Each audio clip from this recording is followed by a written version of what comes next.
আলোচনার এই ফাঁকে এসে বলতে চাচ্ছি আপনাদেরকে, সাদাকা বেশি বেশি করে করুন। তাহলে আপনি কি পাবেন? পাপ তো মাফ হবে, মৃত্যুর পূর্বে আপনি নিষ্পাপ হয়ে পৃথিবী থেকে বিদায় নেবেন। 2 নম্বর, মৃত্যুর সময় আপনার মৃত্যুটা তাড়াতাড়ি হবে। আপনি কি চিন্তা করতে পেরেছেন? যে আয়াতের অনুবাদ করলাম সূরা মুনাফিকুন 10 নম্বর আয়াত, ওয়ানফিকু মিম্মা রাযাকনাকুম মিন ক্বাবলি আন ইয়াতিয়া আহাদাকুমুল মাউত।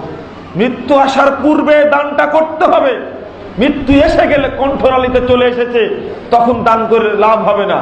আপনি বলুন তো দেখি, ওই ব্যক্তি সাদাকা করার কথা বলে কেন? হজ করার জন্য বলে না কেন? সালাত পড়ার কথা বলে না কেন? সিয়াম পালন করার কথা বলে না কেন? ওই ব্যক্তি সাদাকা করতে বলে কেন? সাদাকা করলেই আমি মাফ পেয়ে যাব।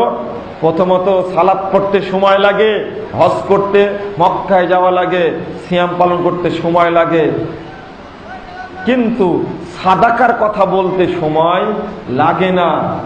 পাপ মোচন হয় সাদাকা করলে। যত দ্রুত অন্যান্য কাজগুলো করতে সময় লাগে, অতঃপর কবুল হতে পারে। সাদাকা দেওয়া মাত্রই তার পাপ যে ক্ষমা হয়ে যাবে, তখন জানতে পারে যখন মারা যাচ্ছে। এই জন্য সে সাদাকা করার কথা বলে, মৃত্যুর যন্ত্রণা থেকে মুক্তি পায়। আল্লাহ রাসূল ওই হাদিসে বললেন, 1419 নম্বর হাদিসে বললেন, ওয়ালা তুমহিল হাত্তা ইযা বালাগাতিল হুলকুম। সাবধান সাহাবী, শুনে রাখো, তুমি দান করবে করবে করবে, এই দিন করবে, এই দিন করবে, এই বছর করবে, ওই বছর করবে, হঠাৎ করে দেখা যাবে মৃত্যু চলে এসেছে, তখন দান করছো। এই পর্যন্ত দানকে নিয়ে যাওয়া কোনো লাভ হবে না। আল্লাহ রাসূল বলেছেন, ওয়ালা তুমহিল হাত্তা ইযা বালাগাতিল হুলকুম। 2, আপনি মারা গেলেন, কবরে দাউ দাউ করে আগুন জ্বলছে, জ্বলতেই থাকবে। যদি কোনো ব্যক্তির অগ্রিম সাদকা করা থাকে, কবরে জাহান্নামের আগুন জ্বলবে না, একটা গ্যারান্টি। সহিহ ইবনে তাবরানী কাবিরের হাদিস, 788 নম্বর হাদিস, সহিহ সনদে বর্ণিত হয়েছে। রাসূল সাল্লাল্লাহু আলাইহি ওয়াসাল্লাম বলেছেন, ইন্নাস সাদাকাতা লা তুতফিউ সাহিবাল কুবুর হাররাহা। আল্লাহ রাসূল বলেছেন, কবরে মাটি দেওয়ার পরে পাপী ব্যক্তির কবরে দাউ দাউ করে আগুন জ্বলে, পাপ আযাব তাকে আঁকড়ে ধরে। যদি সাদাকা দিয়ে থাকে, অতি দ্রুত ধপ করে জাহান্নামের আগুন নিভে যায় সাদাকা দেওয়া মাত্রই। আপনার আব্বা মারা গেছে, আপনার আম্মা মারা গেছে, আপনি জানেন না কবরের অবস্থা কি। আপনার দাদা মারা গেছে, জানেন না আপনার কবরের অবস্থা কি। যদি আপনি মনে করেন, আল্লাহ আমার দাদার কবরে, আমার আব্বার কবরে, আমার মায়ের কবরে যদি দাউ দাউ করে আগুন জ্বলে থাকে, আমি তারই নিয়েতে সাদাকা করছি, আল্লাহ তুমি এই সাদাকার বিনিময়ে জাহান্নামের আগুনটাকে নিভিয়ে দিও, যেন কবরে আগুন যেন না থাকে। অবশ্যই কবুল হবে, কারণ আল্লাহ রাসূল বলেছেন, ইন্নাস সাদাকাতা লা তুতফিউ হাররাল কুবুর সাহিবাহা। অর্থাৎ জাহান্নামের আগুন নিভে যাবে। একটা বিল্ডিং এ আগুন লেগেছে, দমকল বাহিনী এসে আগুন নিভানোর চেষ্টা করছে, আপ্রাণ চেষ্টা করছে, বারবার চেষ্টা করছে, তাও 3 দিন 1 সপ্তাহ সময় লাগে। জাহান্নামের আগুন নিভাতে সময় লাগে না, সাদাকা দেওয়া মাত্রই সঙ্গে সঙ্গে আগুন নিভে যায়। আপনি কবর থেকে বাঁচতেন, এবার কিয়ামতের মাঠে যাবেন কিভাবে? কিয়ামতের মাঠে বাঁচবেন কি করে? 3310 নম্বর হাদিস সহিহ ইবনে হিব্বানের মধ্যে আসছে, মুহাম্মদুর রাসূলুল্লাহ সাল্লাল্লাহু আলাইহি ওয়াসাল্লাম বলেছেন, লিকুল্লি ইমরিন ফি দিল্লি সাদাকাতিহি হাত্তা ইউকদা বাইনান নাস।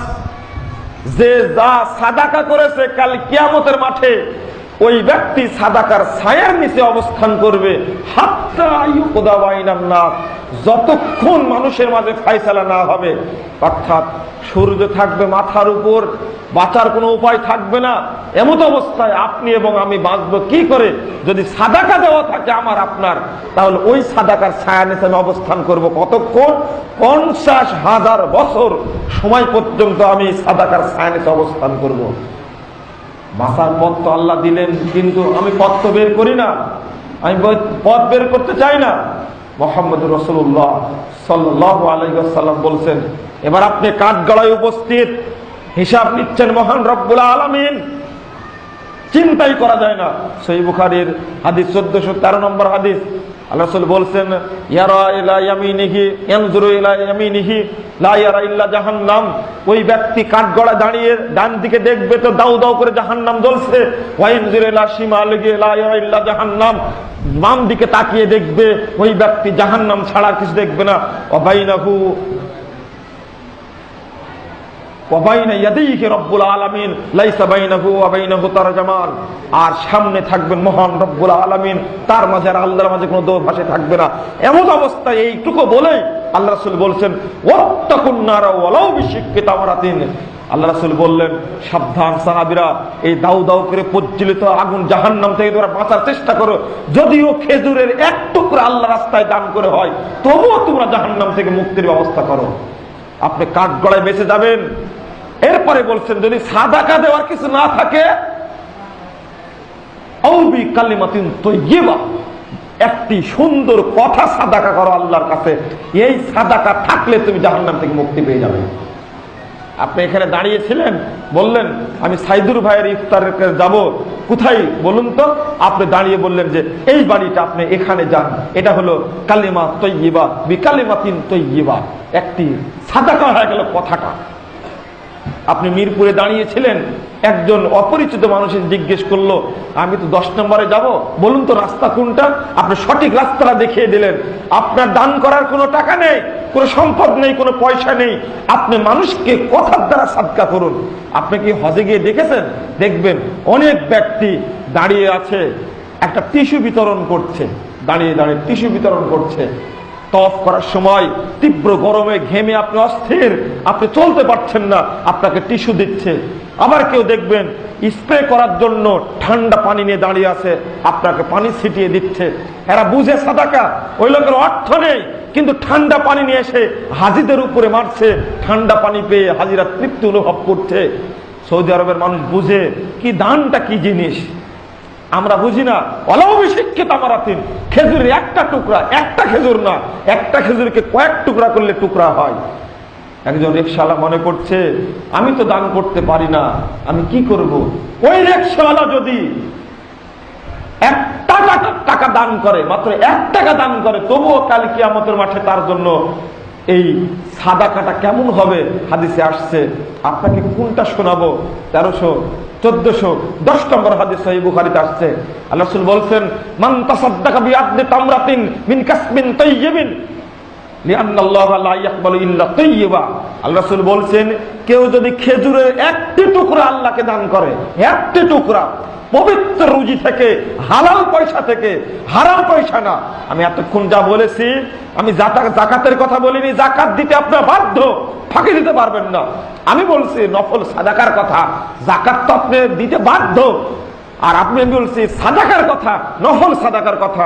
যদি পবিত্র রুজি থেকে, হালাল রুজি থেকে যদি কেউ 1 টুকরা খেজুর দান করে, আল্লাহ রাসূল বলছেন ইন্নাল্লাহা ইয়াতাকাব্বালুহা বিয়ামিনিহি, মহান আল্লাহ 1 টুকরা খেজুরকে ডান হাতে গ্রহণ করে থাকেন। সুম্মা ইউরাব্বিহা কামা ইউরাব্বি আহাদুকুম ফালুহু হাত্তা তাকুনা মিসলাল জাবাল। আল্লাহ রাসূল বলছেন আল্লাহ ওই 1 টুকরা খেজুরকে বড় করতে থাকেন, বড় করতে থাকেন। যেমন তোমরা একটা ছোট্ট উটের বাচ্চাকে বড় করতে থাকো, বড় করতে করতে উটের বাচ্চা যেমন বড় হয়ে যায়, ঠিক আল্লাহ রাব্বুল আলামিন 1 টুকরা খেজুরকে বড় করতে থাকেন, করতে করতে হাত্তা তাকুনা মিসলাল জাবাল, এমনকি এই 1 টুকরা খেজুরকে বিশাল পাহাড়ের মতো বড় করে দেন। বলুন পাহাড়ের সাইডে কি সূর্যের আলো পড়ে? পড়ে না। এই পাহাড় যদি মাথার উপরে থাকে, রিকশাওয়ালার কিয়ামতের মাঠে সূর্য কি তাকে আলো দিতে পারবে? তাপ দিতে পারবে? পারবে না। আরেকটা হাদিস যায় আজামা মিনহু, অথবা এই পাহাড়ের চেয়ে আরো অনেক বড় করে দেন। এটা তো বোঝানো যাবে না, পাহাড়টা না বোঝানো গেল, পাহাড় আপনারা দেখেছেন। এরপরে বাক্যটা কি বলেন আল্লাহ রাসূল? আও আজামা মিনহু, পাহাড়ের চেয়েও বড় করে দিবেন 1 টুকরা খেজুরকে। অতএব রিকশাওয়ালাও পারলে দান করবে। বন্ধুরা আমার, আমি আরেকটি হাদিস বলছি এই মর্মে। হাদিসটা হলো মুহাম্মদুর রাসূলুল্লাহ সাল্লাল্লাহু আলাইহি ওয়াসাল্লাম বলছেন আস-সালাতু নূর ওয়াস সাদাকাতু বুরহান। ফুল সিরাত পার হয়ে জান্নাতে যাওয়া লাগবে, এমন অবস্থায় আপনার 2টা জিনিস দরকার। সৌদি আরব যেতে হলে ভিসা লাগে, দ্রুতগামী বিমান লাগে। শুধু ভিসা হলে যাওয়া যায় না, ভিসা দিলে চলে যাওয়া পারবেন না, বিমান লাগবে। বিমান প্রস্তুত আছে, ভিসা নেই, পারবেন না, দুইটাই লাগবে। পুল সিরাত পার হওয়ার জন্য আপনার দুইটা জিনিস দরকার, একটা পাসপোর্ট আর সাদাকাত বুরহান। সাদাকা হলো আপনার জন্য ভিসা, আসসালাতু নূর। ভিসা পেয়ে গেছেন, আপনি এক নিমিষে, এক পলকে আপনি জাহান্নাম পার হয়ে জান্নাতে চলে যাবেন। সবই তো পেলেন আপনি, কিন্তু সাদাকা তো কেউ করি না। সাদাকা আমরা অনেকেই করি, কিন্তু বেদাতি রাস্তায় সাদাকা করি। কোন খাতে সাদাকা করবেন আপনি? দুইটা খাত হলো শ্রেষ্ঠ খাত। আপনাকে বলি, রাসূল সাল্লাল্লাহু আলাইহি ওয়াসাল্লাম বলে 450 নম্বর হাদিস সহিহ বুখারী, আল্লাহ রাসূল সাল্লাল্লাহু আলাইহি ওয়াসাল্লাম বলেছেন, মান বানা লিল্লাহি মাসজিদান বানাল্লাহু লাহু বাইতান ফিল জান্নাহ। কেউ যদি আল্লাহকে সন্তুষ্ট করার জন্য মসজিদ তৈরি করে, আল্লাহ রাসূল সাল্লাল্লাহু আলাইহি ওয়াসাল্লাম বলেছেন, আল্লাহ ওই ব্যক্তির জন্য জান্নাতে একটি ঘর তৈরি করবে। তবে আল্লাহ রাসূল বললেন না যে এই ব্যক্তি আমার সঙ্গে জান্নাতে থাকবে, তা বললেন না। তবে আল্লাহ রাসূল বলছেন, মান যাম্মা ইয়াতীমা। আরেকটা হাদিস আছে 6005 নম্বর হাদিস সহিহ বুখারী, আনা ওয়া কাফিলুল ইয়াতীম কাহাতাইন। আল্লাহ রাসূল দুইটা আঙ্গুল দেখায় বললেন, আমি এবং এতিমের অভিভাবক কালকে জান্নাতে একসঙ্গে অবস্থান করব। জান্নাতে তো যাবেই যাবেই, ওই ব্যক্তি এতিমের অভিভাবকের কারণে রাসূলের সাথে জান্নাতে অবস্থান করবে। আল্লাহ রাসূল বলছেন, মান যাম্মা ইয়াতীমান। 770 নম্বর হাদিস, 670 নম্বর হাদিস তাবরানী কাবিরের মধ্যে আসছে, মান যাম্মা ইয়াতীমান ফি তাআমিহি ওয়া শারাবি বিতাআমিহি ওয়া শারাবি। যে ব্যক্তি একজন এতিমকে তার খাওয়াতে শরীক করলো, খানা পিনায় শরীক করলো, ওয়াজাবাত লাহুল জান্নাতু আলবাত্তাতা, ওই ব্যক্তি অবশ্যই অবশ্যই জান্নাতে যাবেই যাবে, এতে কোনো সন্দেহ নেই। একজন এতিমকে আপনি খাওয়াচ্ছেন। আব্দুল্লাহ ইবনে ওমর রাদিয়াল্লাহু আনহু, আব্দুল্লাহ ইবনে ওমর রাদিয়াল্লাহু আনহু, লা ইয়াকুলু তাআমান হাত্তা আলা খুয়ানিহি ইল্লা ওয়া আলা খুয়ানিহি ইয়াতীমুন। 136 নম্বর হাদিস আদাবুল মুফরাদের মধ্যে হাদিসটা আসছে। আল্লাহ ওমর রাদিয়াল্লাহু আনহুর ছেলে আব্দুল্লাহ, তিনি কোনোদিন খেতে বসতেন না যতক্ষণ পর্যন্ত তার দস্তরখানে একজন এতিম না থাকবেন। তারা বুঝতেন দানের ভাগটা কি। বন্ধুরা আমার, আমি বুঝাতে পারছি না আপনাদেরকে হয়তোবা যে আপনি দান কোন খাতে করবেন। দুইটা খাত উত্তম খাত, আরেকটি খাত হলো মিসকিন এবং বিধবা। আপনার অন্তরটা খুব কঠোর, আপনি মাথাটা মাসা করে দেন এতিমের। আল্লাহ রাসূল বলছেন 9006 নম্বর হাদিস সহিহ মুসলিম সহিহ আহমদের মধ্যে আসছে, মুসনাদ আহমদ 9006 নম্বর হাদিস। আল্লাহ রাসূল বলছেন, ও ইমসা রাসাল ইয়াতীম ওয়া আকিমুল মিসকিন। তোমার অন্তর খুব কঠোর, এতিম বাচ্চাটা হলো রহমতের টুকরা, তুমি তার মাথায় হাত বুলিয়ে দাও, দেখো অন্তরটা তোমার ঠান্ডা হয়ে যাবে। তুমি মিসকিনকে একটু খেতে দাও, তোমার অন্তরটা ঠান্ডা হয়ে যাবে। হাদিসগুলো প্রমাণ করছে আপনাকে সাদাকা করার জন্য উৎসাহিত হন। আপনি সাদকার জন্য উৎসাহিত হন, কিন্তু সাদাকা করতে চায় না, বাঁচতেও চায় না আমরা।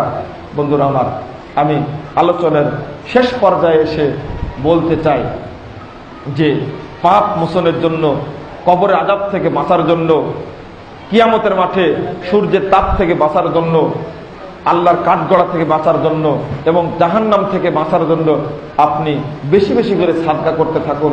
সিয়াম পালন করছেন, আল্লাহ রাসূল সাল্লাল্লাহু আলাইহি ওয়াসাল্লাম কি করতেন রমাদান মাসে?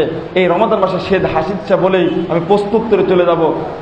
আজআদু বিল খাইরি বিররিহিল মুরসালা।